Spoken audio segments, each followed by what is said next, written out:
This is the motivation.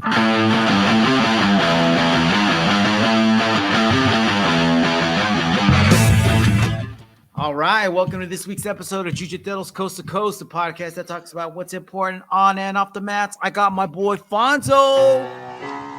What is up, my man? How you doing this evening, my brother? Doing great, man. Doing great. Had a lot of work to do this weekend, so unfortunately didn't catch the fights. But I still got some time to hang out and talk to you. So it's a good weekend, man. It's a good weekend. It's all good. Yeah, it's all good. Fonzo, we'll catch you up. I'll catch you up just like everybody else out there. But before we get into this week's topics, I want to let everybody know where they can find us on social media. You can find us on Instagram at JJC2C Podcast. On Facebook, you can look for the fan page at JJC2C Podcast. On Twitter and on YouTube, you can also find us at JJC2C _podcast. With that being said, let's jump into this week's topics. Every once in a while, for those of you that are just joining us, we'd like to do a segment that we call 40s with Friends, where we talk about stories, videos, ideas, things that aren't the norm in a jiu-jitsu class or in the MMA topic, but it might be something you saw on YouTube or a crazy, interesting story, maybe a crazy shootout, crazy cowboy story, but sometimes it's actual facts. Go ahead and check out our last episodes. We got some wild stories on the first bootleggers. We got some interesting Native American stories done by our boy Eddie. We got financial news by the boy Hung. Fonzo's dropping all kinds of knowledge on technology. What you got for us today, Fonzo? Well, two topics. The first one has to do with a story that we just happened recently. It shook up like a lot of people. You know what I mean? It happened in Silicon Valley. This is SVB Bank, Silicon Valley Bank. They fucking crashed, dude. It was like 48 hours? They went down in no time. Yeah, it was crazy. So I just started they went faster than Kamaru Usman's career. Yeah, way quicker. So yeah, I just started looking into it because it's like, fuck, man, this is like we were supposed to have left this shit back in 2008. You know what I mean? And the fact that it happened, yeah, the fact that it happened again, you're like, what the fuck?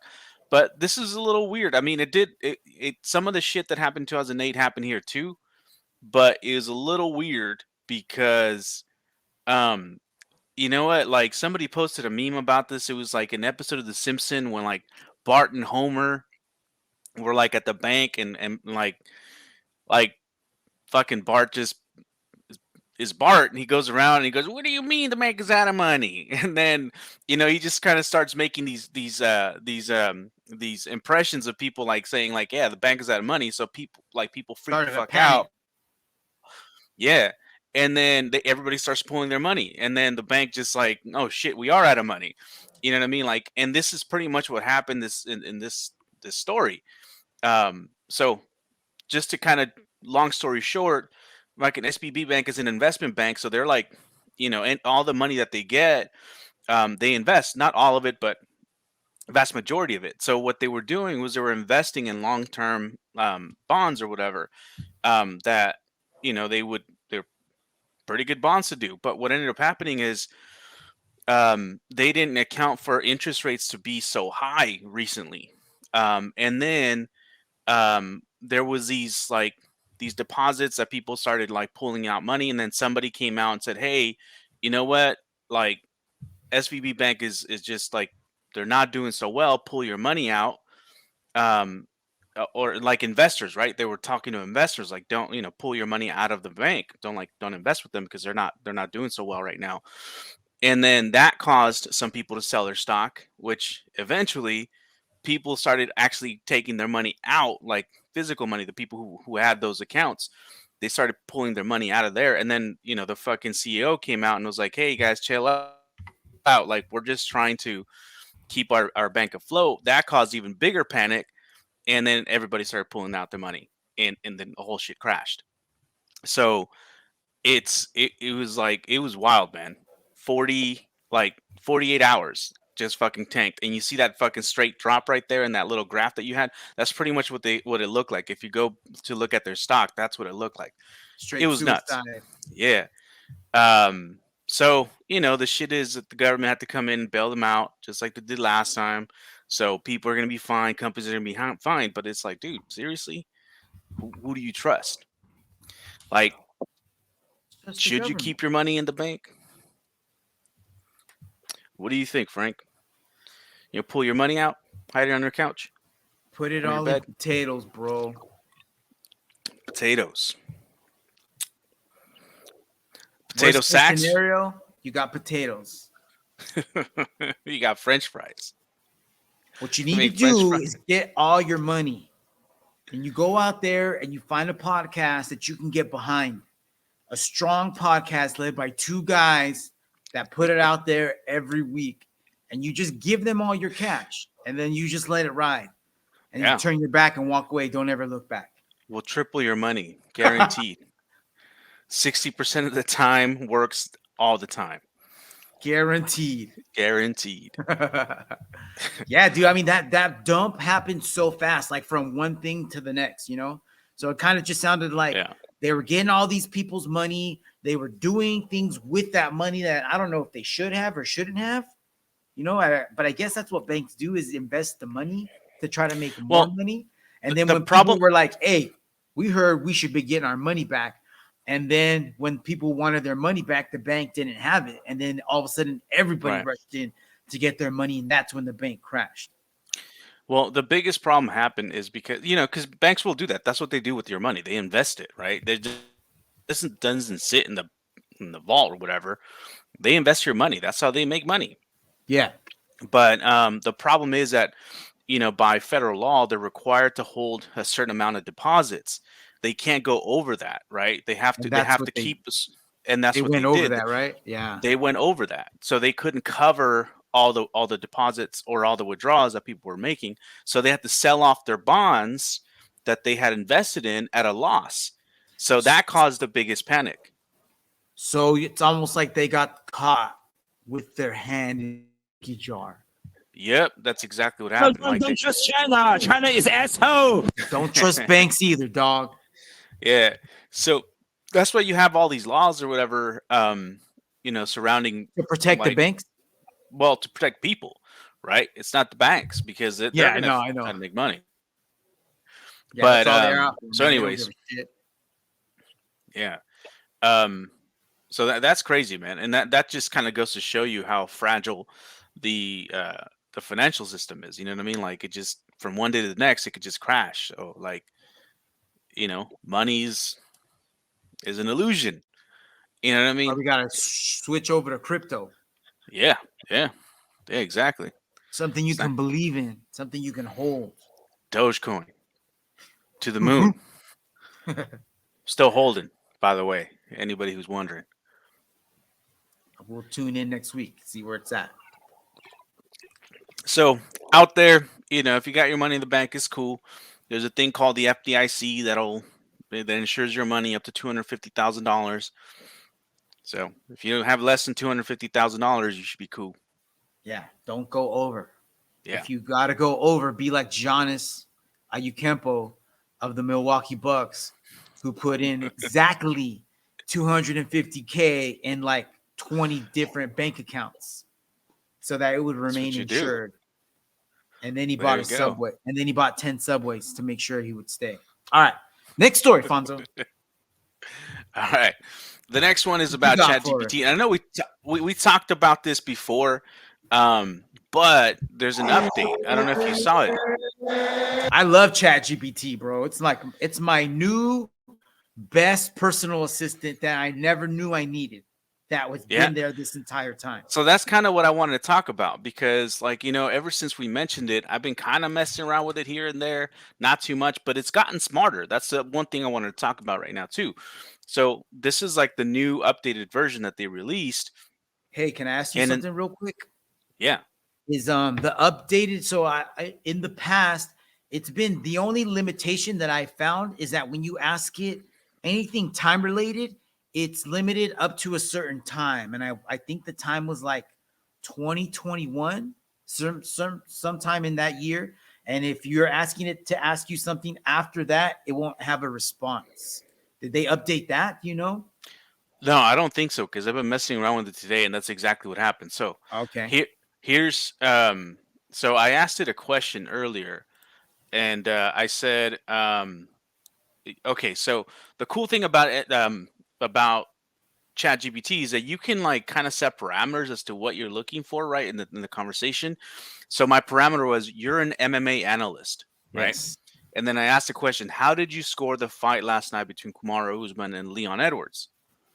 And it was and like its automated response was like, I can definitely provide an analysis of the fight between Kamaru Usman and Leon Edwards last night. However, as an AI language model, I'm not capable of watching live events or accessing real-time information. That being said, assuming you're referring to the UFC welterweight championship bout at UFC 258 in February 13, 2021, I can offer the analysis of how I would score the fight based on available data and my understanding of MMA scoring criteria. And then I responded where I'm referring to the event that happened 3/18/2023, UFC 286.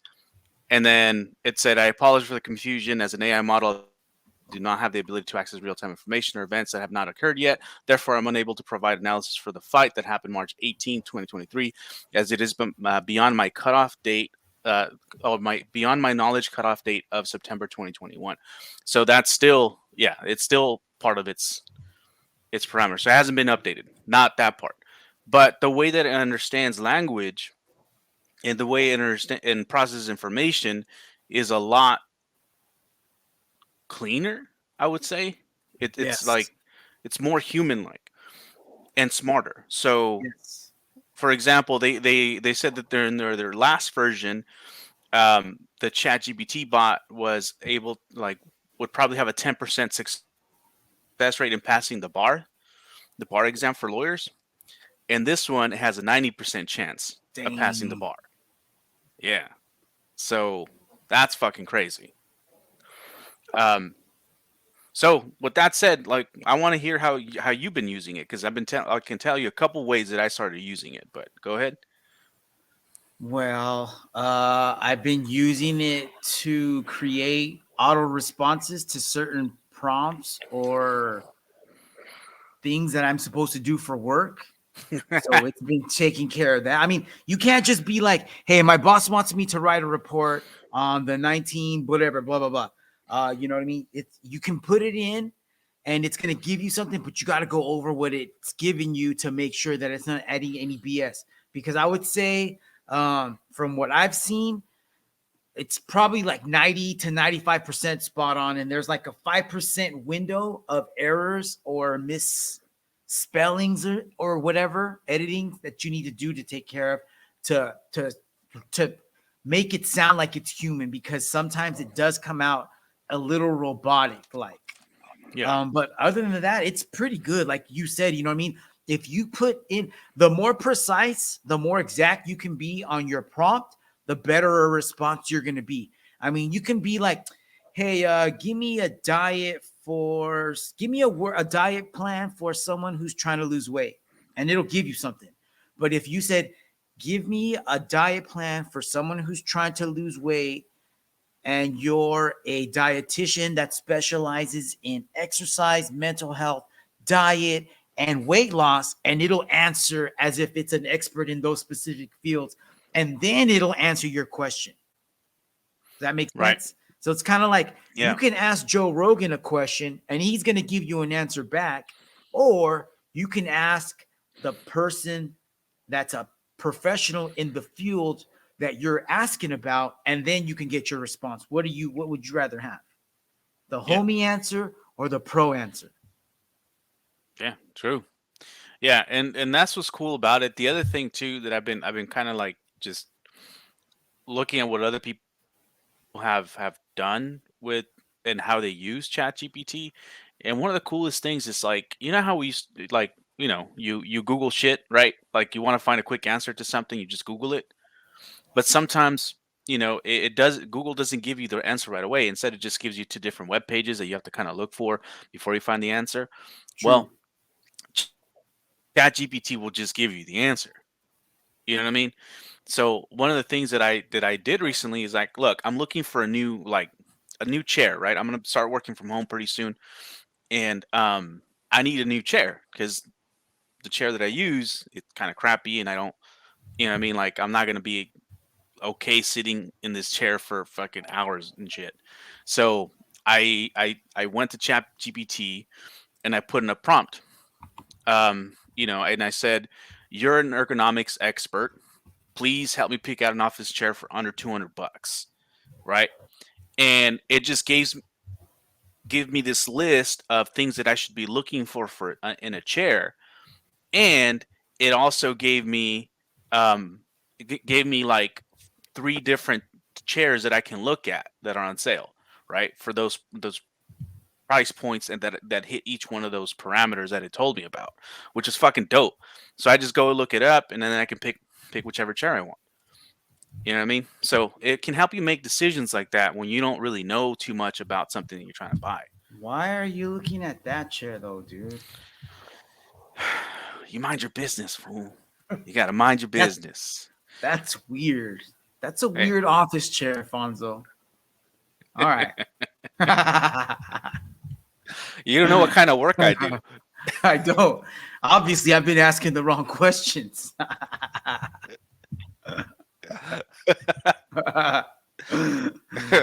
Nah, dude, but I've been really digging working with Chat GPT. A lot of people are freaking out about it taking people's jobs and this and that, but I look at it as like another tool. You know what I mean? Like I work in education, so I use this like, hey, I'm what should I be looking for if I have a student that's struggling with this specific lesson? And it'll tell me, and it'll even give me, if I said, hey, give me 3 problems that are multiple step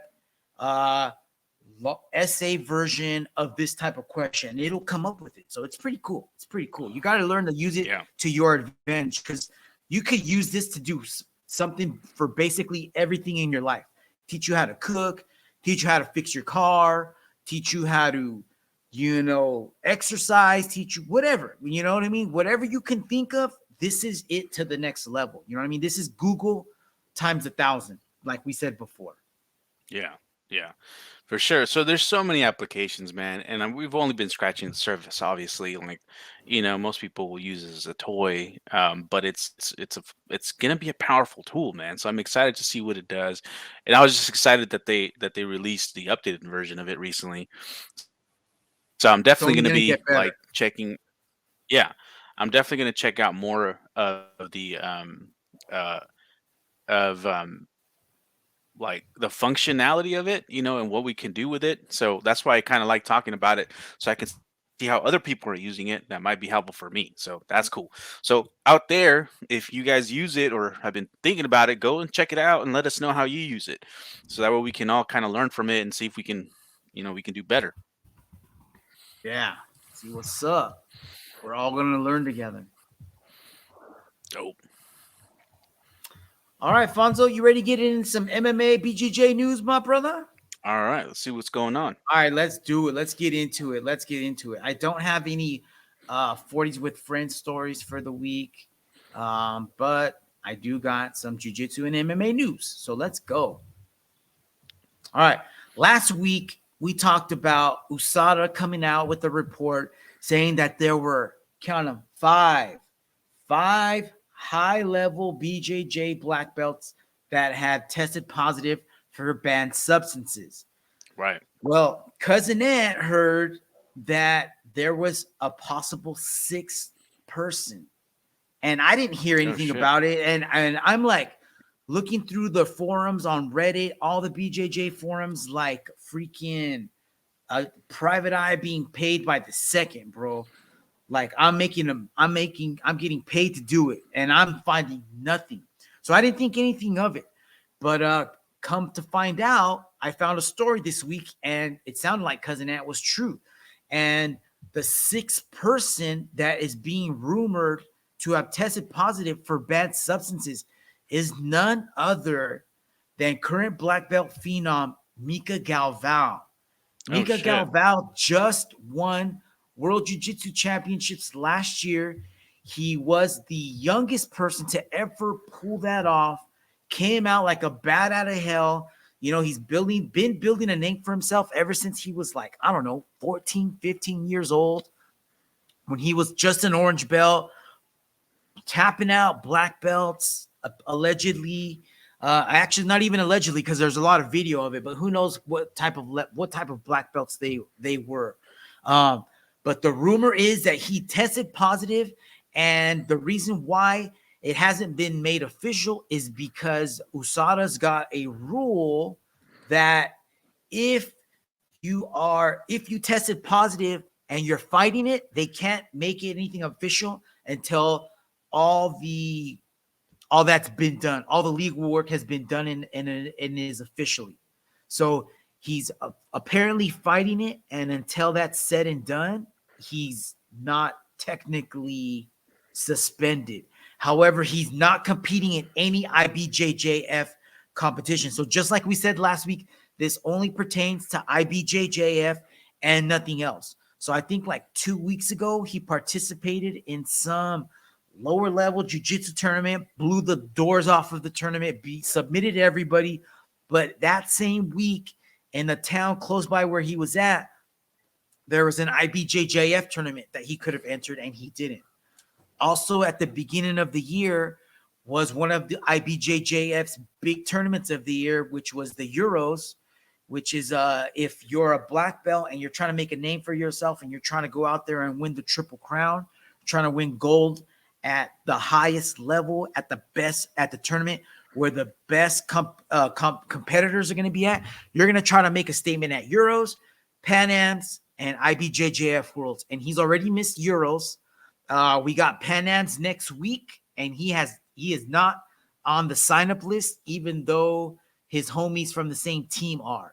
So, yeah. Yeah, that's what that tells you. Yeah, so I mean, I don't think it really matters. It doesn't bother me that he did that. I mean, actually, it kind of does because he's super young. I'm wondering, like, why would? Obviously, I know why you do it, but it's like, dude, that was my question, man.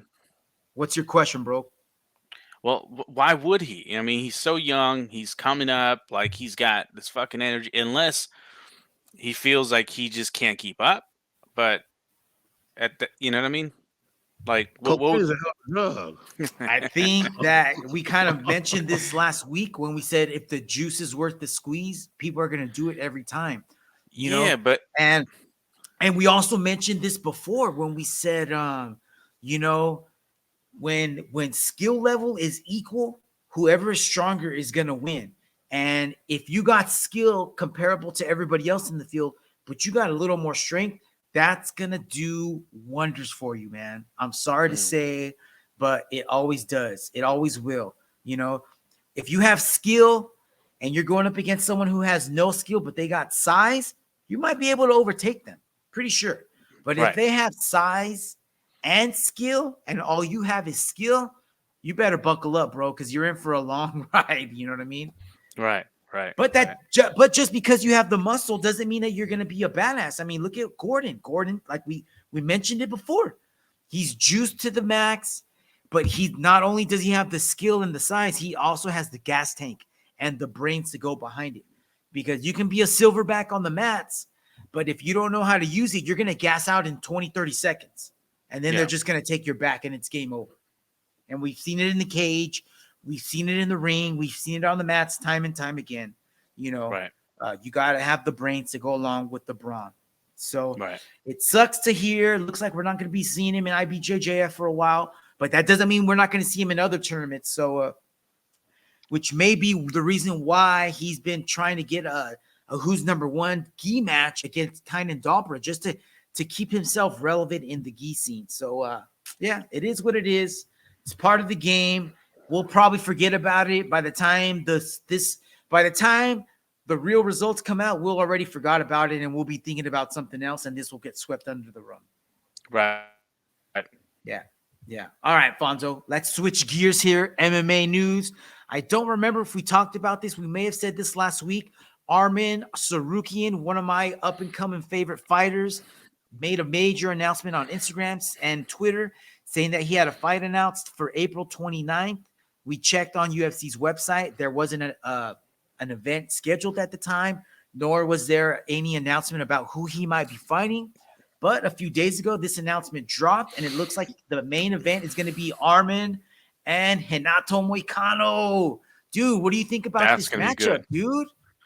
That's good, man. It's good. It's a good matchup for him. It'll continue, adding to his repertoire. You know what I mean? Like if once he passes this, what's next? You know what I mean? It's a good stepping stone for him, and it's going to be a tough fight for him too. But I think he's going to be able to pull it off.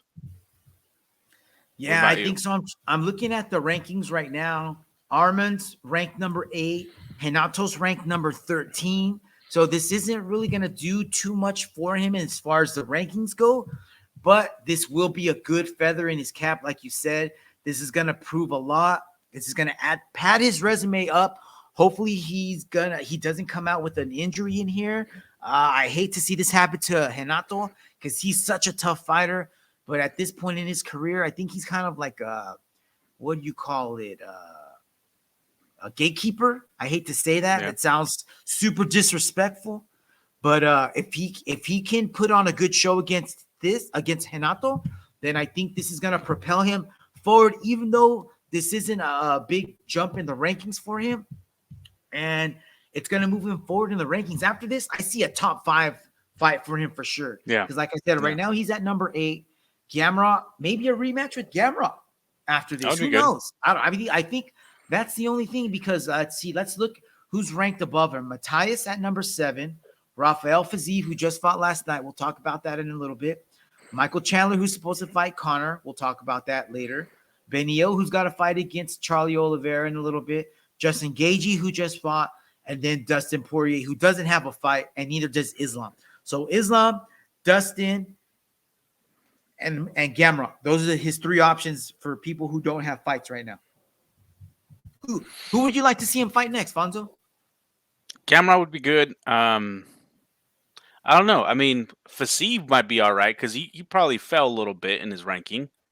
You know what I mean? So depending on how long his suspension might be. Yeah, he's probably going to be out on the shelf for a little while. I'm not sure how long Gamrot's going to be out because remember, he's supposed to be getting that nose surgery done. Oh, yeah, that's right. So depending on how Arman does here, I would imagine he's probably going to get the W. And then that would set up a really good like UFC Fight Night main event, dude. 5 rounds, Gamrot and our Sarukian Part 2. That would be good. Yeah. All right, dude. Earlier this week, the first fight odds for Volkanovski and Yair Rodriguez got released. What do you think about this? Dude, Volk's coming in as a freaking mad dog, heavy minus 390 favorite, meaning if you try to make money on Volkanovski, you're going to need to put down a minimum of $390 right now to make $100 back. Meanwhile, on the other side of the octagon, our boy Yair Rodriguez plus 310 underdog, meaning if you lay down $100, you're going to get back $310 should he pull that out. What do you think about these odds, Fonzo? You think that this is fair? Do you think that that we should jump on this right away if you're a Yair fan? Or you think you should wait a little bit if you're a Volk fan and wait for the fight to get closer for that number to drop down? You think it might drop down? You think it's going to change? I think that, Volk's number will drop a little bit. And I think Yair as well. As you get closer to the fight, I think we'll probably see these like be a little bit more leveled off. I still think, Volk is going to be the favorite. You know what I mean? We just saw his last fight, and he looked incredible against somebody who's bigger than him. And by all means, he probably, like I said before, man, I think he won that fight. I mean, not on the scorecards, obviously, a lot of people did. I think Yair did fucking amazing, right? His performance was amazing when he won that title. So, I mean, he's no slouch, but I just don't think he's that. Do you see Josh Emmett as like a lesser version of Volk, maybe? Because he's compact, he's got that power, he likes to wrestle a little bit, but he also likes to bang. Do you think that was a really good test for Yair? Yeah, Right? yeah. I Kinda mean, think yes, it like, did. Yes, the more I yes. think about it, the more I feel like, dude, that was a really good test for him, and he passed with flying colors. So that to me says that he's ready, dude. He looks like he's got so many weapons. I would be afraid to fight this dude. If this guy was standing across the cage for me, Yeah. I would like rather fight Chainsaw Man. You know who Chainsaw Man is? You ever seen that Yes. anime, dude? That guy's crazy. That's Yair, dude. He's just got weapons everywhere. He's got crazy hands. He's got those kicks. He's got knees. And then if you think you take him down and you're safe, he's got subs. He's got elbows. He's so busy on the bottom, dude. What? Yeah. Yeah. I'm so interested in this fight, dude. And I would right now, if this betting trend continues, dude, I might lay down a buck on this guy because I Yeah. think it would be a really good investment. I think it's worth it. I think it's Yes. definitely worth it because you know, even though I really think that Volkanovski's going to win, you know what? It can go the other way too. Yair is impressive. He's probably the best. He's probably like the best we've seen him. This is his time to shine. If he's going to do anything, it's going to be now. You know what I mean? And I hope he does because I want to pull for him. I just don't see him winning, but you know, we'll see. We'll see, man. You never know, dude. You never I've know. been wrong plenty of times. Plenty of times. I was wrong this last fight. There's plenty of time to be wrong still, Fonzo. All right. Yep. All right. Well, let's talk about last night's pay-per-view, Fonzo. I know you had to work a lot this past weekend, so you didn't get to watch the fights. You didn't get to donate your $90. Sorry, Uncle Dana. I got to watch the fights. Okay. All right. So let's talk about the main card here. I was thrown off because of the time. I thought it was supposed to start at a specific time, and I was off by like 45 minutes. So I missed the Marvin Vettori fight. I ended up going back later and rewatched it. Actually, I missed the Marvin Vettori fight and the Jennifer Maia fight. And then I caught it. I caught the Brian Barberina Gunnar Nelson fight in on. So I went back, watched the Marvin Vettori fight. Vettori won by decision. It played out just like we said, dude. However, round one, Roman came out guns blazing, dude. He set the pace, and he was coming after Marvin. It was almost like Marvin Vettori 2.0 because his striking was a lot better. Okay. He was landing some really good shots, and he backed Marvin up against the cage. And Marvin looked like he was a little unsure of himself. I don't want to say he looked scared. I don't think anybody in the octagon is scared, but unsure for sure. Fortunately for Vettori, he settled down. At the first round, I definitely gave to Roman, but rounds 2 and 3 I gave to Vettori, and I think Vettori ended up scoring a unanimous decision. The Jennifer Maia fight I did not see. I'm sorry, but Vettori. Let's look at Vettori in the rankings really quick here. So Vettori ranked at number 4. Marvin Delizzi, I know he was pretty low down. He was ranked at number 9. Even though Roman lost, he didn't lose by a ton. He didn't lose. He didn't ever get 10-8. He didn't look like he was out of his realm. So if anything, I would say he might hold his position at number 9. You know. Okay. And it might help. It also helps out that he just beat Jack Hermanson in his last fight.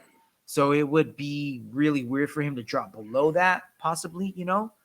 But you know what might be a good fight? Does Sean Strickland have a fight pretty soon? I don't think so. I don't think I've seen him on anything. Let's see. Who does he have a fight with? Nope.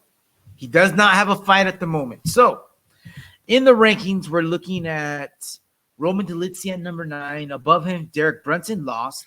Sean Strickland, I think he won his last fight against I forgot who he beat. Dricus Du Plessis at number 6. He's coming off of a win. Paulo Costa, who knows where he's at? I don't know. But two guys coming off of a loss, that might be nice. Roman Delizzi and Derek Brunson, depending on if Derek Brunson wants to keep fighting, or we can pair up Sean Strickland and Roman Delizzi. I think that would be a banger of a fight. Roman would come at Sean, and Sean's gonna come straight at Roman. Yep. That probably wouldn't do too much for Sean in the rankings, but it would make for a really good fight. That would even be a really good headliner. As far as Vettori goes, where does he go from here, dude? Because me and you were talking about he should fight maybe Whitaker next, but you know what? He already fought Whitaker and he lost. I forgot. Well, has he fought Cannonier? Probably not, right? I don't think I've seen that. I think he's fought Cannonier. So that's an option because Izzy's fighting the champ. Right. And that's it. Either Vettori fights Costa, if Costa decides he wants to do some MMA, or you know what? Drukas Duplessis, who just won last week, Marvin Vettori, that would be killer, dude. I think that would be a good fight too. Because DDP is like, dude, you watch that full fight, and I just honestly, dude, I'm sorry, man. I don't think he's got game, but he just keeps winning. Yeah, he does. So sloppy. He looks like he's gassing out, but he's just there. He keeps answering the bell. He's coming back. Maybe him and Sean Strickland, DP at number 6 and number 7. That would be a sick fight. Right. Yeah, I think so too. Yeah. All right, let's move on. Totally forgot about this fight.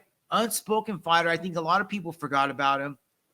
Talking about Gunnar Nelson, the Icelandic Viking, loves chocolates and jiu-jitsu. And he scored another round 1 decision against Brian Barberena. Practically ripped his arm off.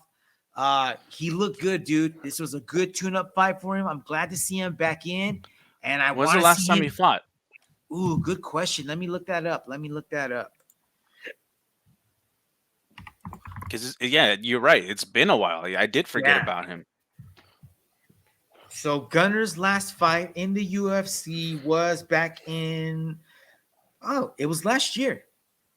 So he fought last March against Takashi Sato. He won by unanimous decision, but before that he hadn't fought since 2019 in a unanimous decision loss to Gilbert Durinho. Okay. So yeah, it kind of felt like it's been a while since we'd seen him. So we saw him last night, and it took him almost the entire first round, but he ends up coming out round 1 unanimous by armbar sub round 1.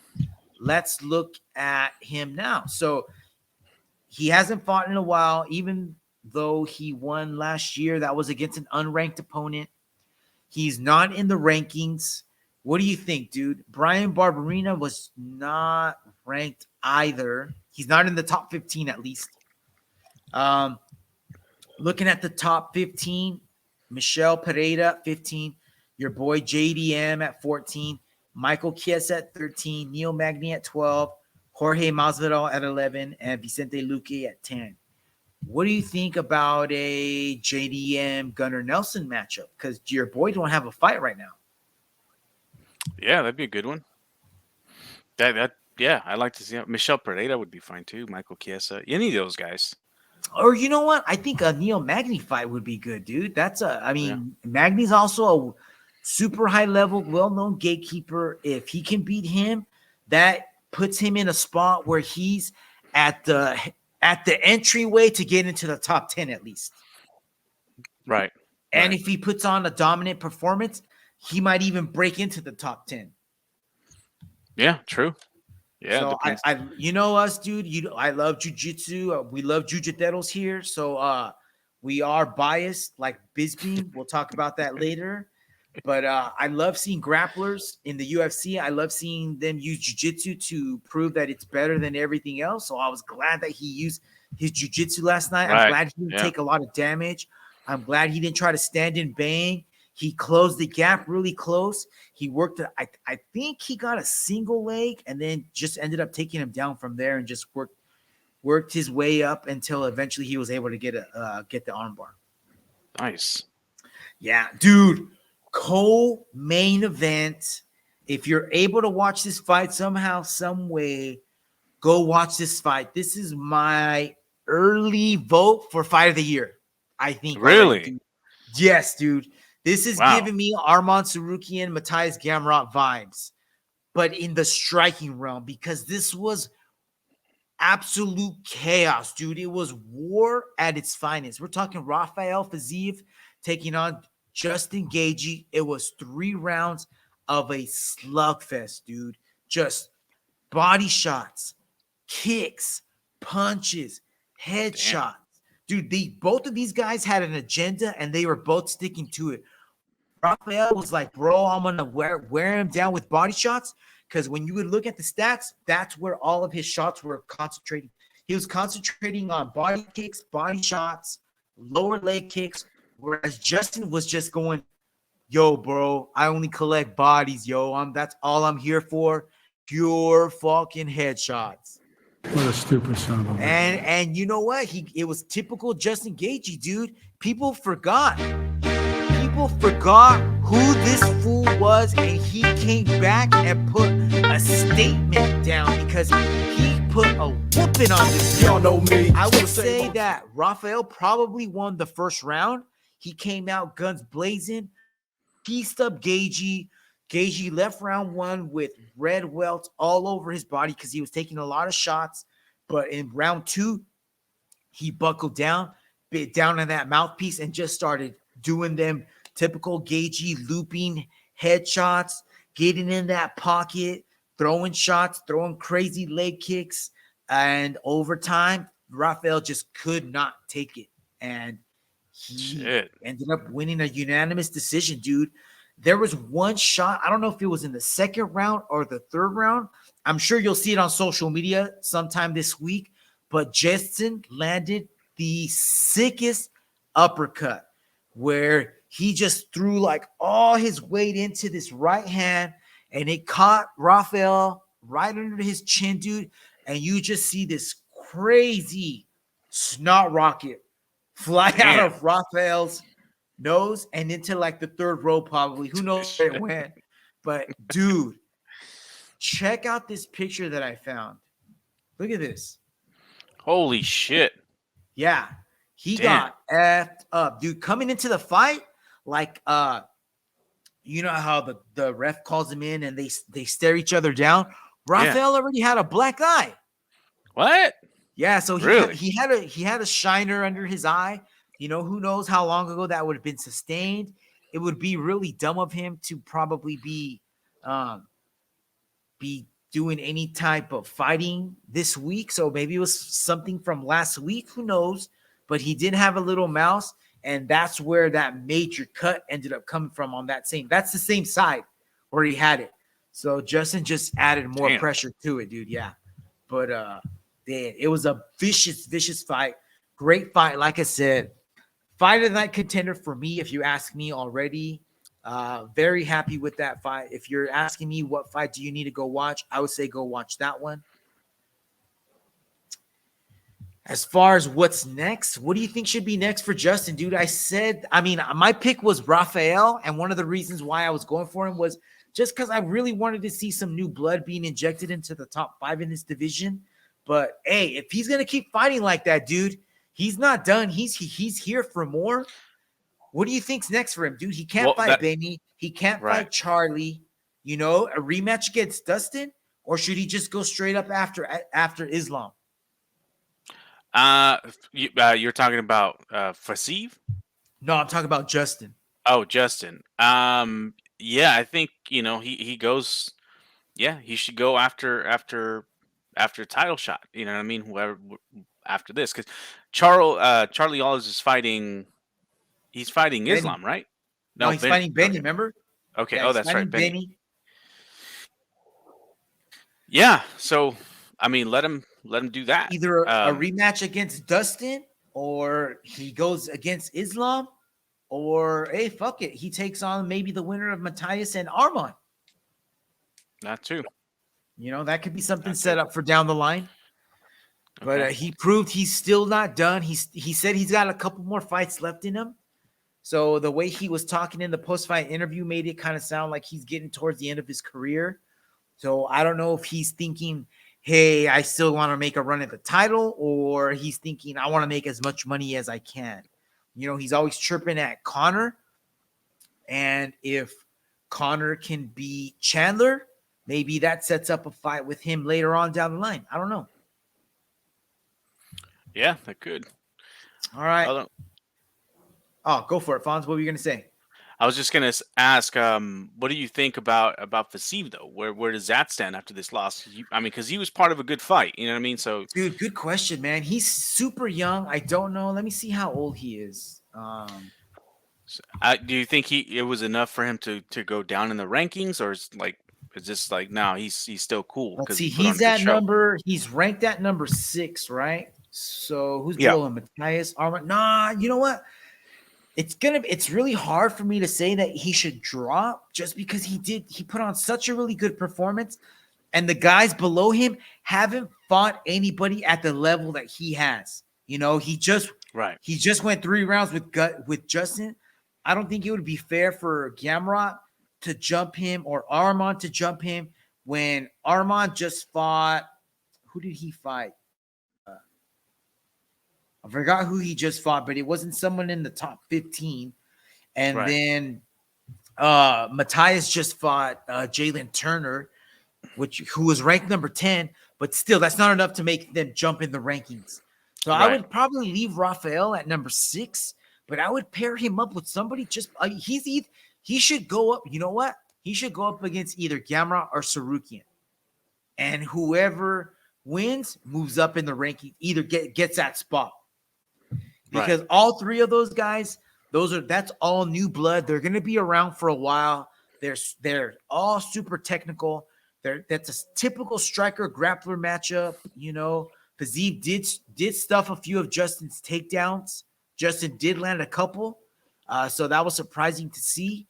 But I think Rafael against either Armand or Matthias would be a really good matchup. Right. I agree. Yeah, I'd watch those for sure. All right, dude. You ready to move on to main event, bro? Yeah, let's go. Main event, dude. You and I both had Kamaru by GMP, whatever he wanted. Dude, that is not what happened. Well, that's the crazy thing, man. I didn't get to see the fight. I did see some highlights, and it looked like it was incredibly competitive, man. Even it was crazy because in the first round, it looked like Edwards was like he was gonna take it, like he was gonna easily dominate Kamaru. Like he stuffed a couple of his takedowns, right? No takedowns, I don't think, in the first 2 rounds. No, that's what yeah. And then he was piecing them up, and I'm like, oh shit, you know what I mean? And I'm like, oh fuck, man, this is a different fight than I thought it was gonna be. Yes, you know? I don't know what it was. He looked like he was a step behind, but going into round 3, I had it Leon 2 rounds to none. Damn. Yeah, I think Kamaru did win round 3. You could probably maybe give him round 4, but round 5, he just looked tired, bro. He looked tired. Leon kept hitting, Leon kept leaving these, I don't know, dude. I'm not smart enough to figure it out, but he would do this thing where he would bait Kamaru into stepping forward, and when he would step forward, boom, knee out of nowhere, bro, straight up the middle, right up into his chin. It was awful. Oh yeah, dude, it happened like 3 or 4 times. He kept kidding him. He kept getting to him with these elbows, just out of nowhere, major power shots, and he got stunned by 2 or 3 of them. There were 2 or 3 times throughout the fight where Kamaru got hit by a shot and it stunned him, and he stopped moving forward and started moving back a little bit before he started moving, resettled, and then came forward again. But I don't think there was any time during the fight where Leon was in trouble. He did get taken down, but each time he was able to get back up. Yeah. It was just a completely different Kamaru. I messaged with Eddie a little bit about this fight, and he was thinking the same thing, dude. It looks like Kamaru's past his prime, man. You know, he was a little bit older. Maybe he's just too old. Too much damage, too much wear and tear. It also could be that maybe he's not training as hard as he had in the past. You know, I watch a lot of the Embedded series. I watched the Countdown show, and yeah, he was training, but they also showed him going out bowling. They also showed him going out shopping. He was in London 2 weeks earlier. I mean, I don't know how serious he was. He was in his training. I don't know if he feels that he's at the end of his road and he doesn't need to train as hard. I don't know. What do you think, dude? I don't know, man. I don't know if it's true. I was watching this thing. I don't know where. It must have been like just a YouTube video was like playing. Joe Rogan talking about Kamaru. And he was just saying how he's in pain. Like he's got no got knees, bro. Yeah, he's got like no knees. He's got no cartilage, right? Both knees, and he's been like that forever. Right. So maybe that's finally getting to him. You know what I mean? Because he's saying it's so bad that he'll walk on grass instead of on on the pavement. And it's like shit, man. Like when you're at that level, like, and you got to perform. Like, how are you even performing? How are you even training? You know what I mean? Yeah. Sounds like you he's have got that the much knees pain. of an 89-year-old grandma. Right. And it's like when you get to this level of competition, like you can't afford not to train, you know. So maybe that's what's happening. You're right. Maybe he's just gotten older. His injuries are finally catching up to him. But the other thing that I saw in the highlights, and I don't know, tell me if you saw the same thing or not, was there was a lot of body shots, a lot of kicks from Edwards to Kamaru, which could have been part of the reason why he slowed down in the 5th round. Could be, dude. Could be. You know, he just kept making them deposits into the bank, like Eddie's dad would always say, and eventually just wore him down. Yeah, that's good strategy, and it worked apparently. So hats off to Leon, man. That's he's legit. He's legit, right? So let's look at the rankings here. We're looking at the rankings here. Here is the welterweight rankings. Leon's the champ. Kamaru was at number 1.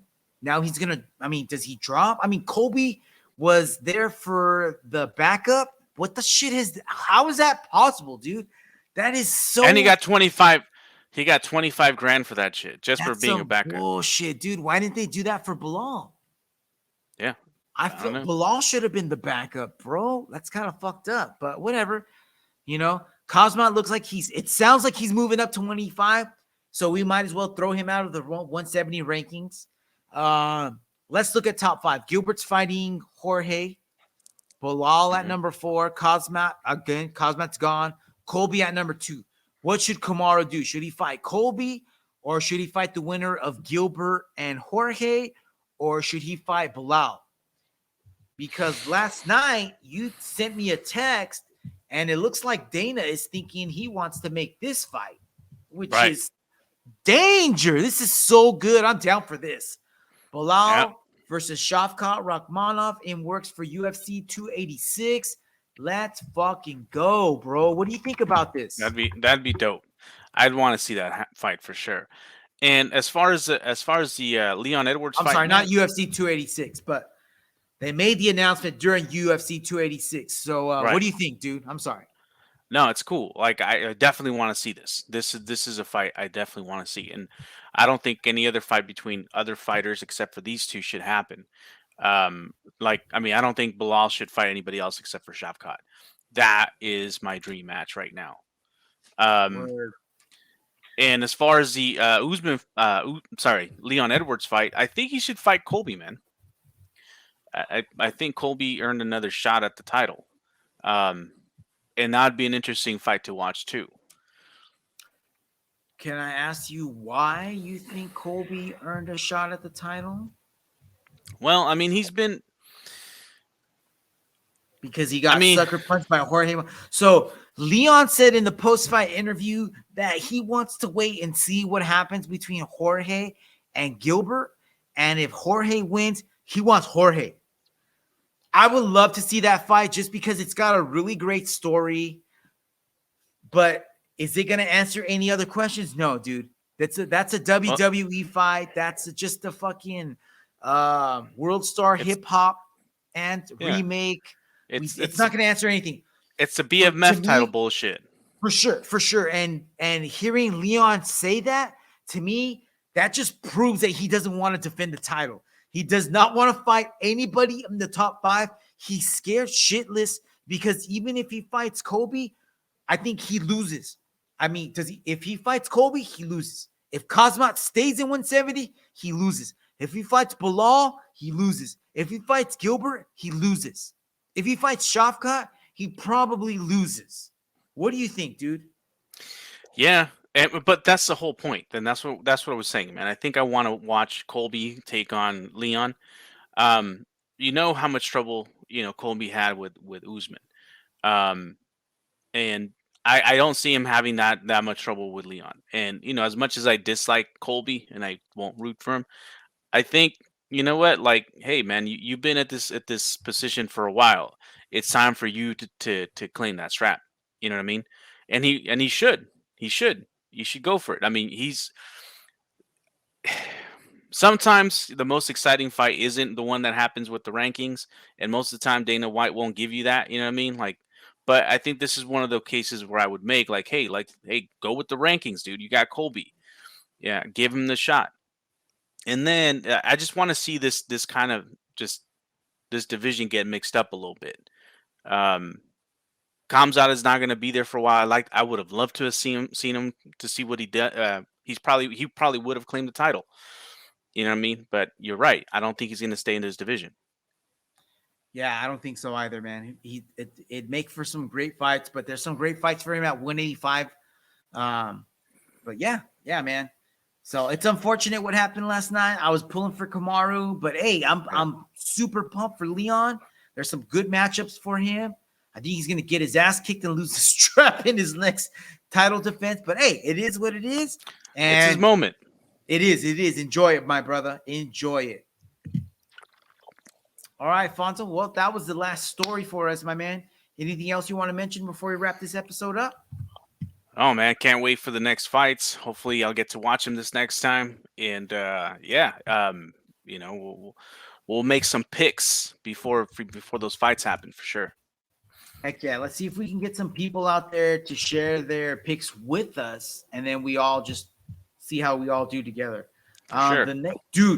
Next weekend, killer main event. Marlon Vera, Chito Vera taking on Corey Sandhagen. Oh, yeah. Woo! That shit's going to be fire, bro. Who do you got? Chito or Corey? I got Chito, man. I got Chito. My heart says Chito, but I think Corey's going to karate point him out. Yeah, I don't strong possibility for sure. I don't think that Corey's going to play that game and let Chito get in close and drop a bomb that's going to put him out. I would love to see it. Fool, Chito's going to talk shit about his mom, and then that's how he's going to get inside his head. Fool, watch. Dude, Chito's going to use Chat GPT to write him a love letter, get him to fall in love with him, divorce her before next Saturday, and Corey's not going to, and he's going to be his stepdad by Tuesday. It's going to be in his head on Wednesday, on Thursday, on Friday at the weigh-ins. He's going to get served with papers. Hey, give this to your mom, bro. And he's going to be like, what? You just took me fishing yesterday. And he's not going to know what hit him on Saturday, bro. I got that story from Chat GPT. The Chat GPT, give me a story where Marlon Vera becomes Corey Sandhagen's stepdad in 1 week. What would happen? Good story. All right, so Chito Vera fighting this weekend, which is it the first already? No. Oh no. Then we So got one March more weekend. 25th. Next weekend we might have a delayed episode because I'm gonna be at WonderCon buying comics, y'all. Hell yeah. Hells yeah. But then the weekend after that, there's no UFC. So then we'll do our picks that week. And then the following week is UFC 287. Izzy versus Pereira 2 in the UFC. And Durinho, Masvidal, dude, Rob Font, Adrian Yanez, Kevin Holland, Santiago Ponzinibbio, Raul Rosas Jr., Christian Rodriguez, Kevin Gastelum, Christian Curtis, dude, Michael Chiesa, Li Jiangliang. Ooh, that's a good fight, dude. Ooh, Chase Sherman, Chris Barnett, heavyweight matchup. Hey, that's a good card, dude. That is a really good card. I'm excited about that. we might have to do an extended show where we do prelims picks and main card picks. I don't know. All right, I'm down. Well, that's it, my brother. Closing comments. Hey, Jiu-Jiteros out there, hope you enjoyed this last episode, and we'll catch you guys next time. Hey, love you guys. Keep rolling and trading everyone out there, and we hope to hear from you soon. Peace. This is the motivation.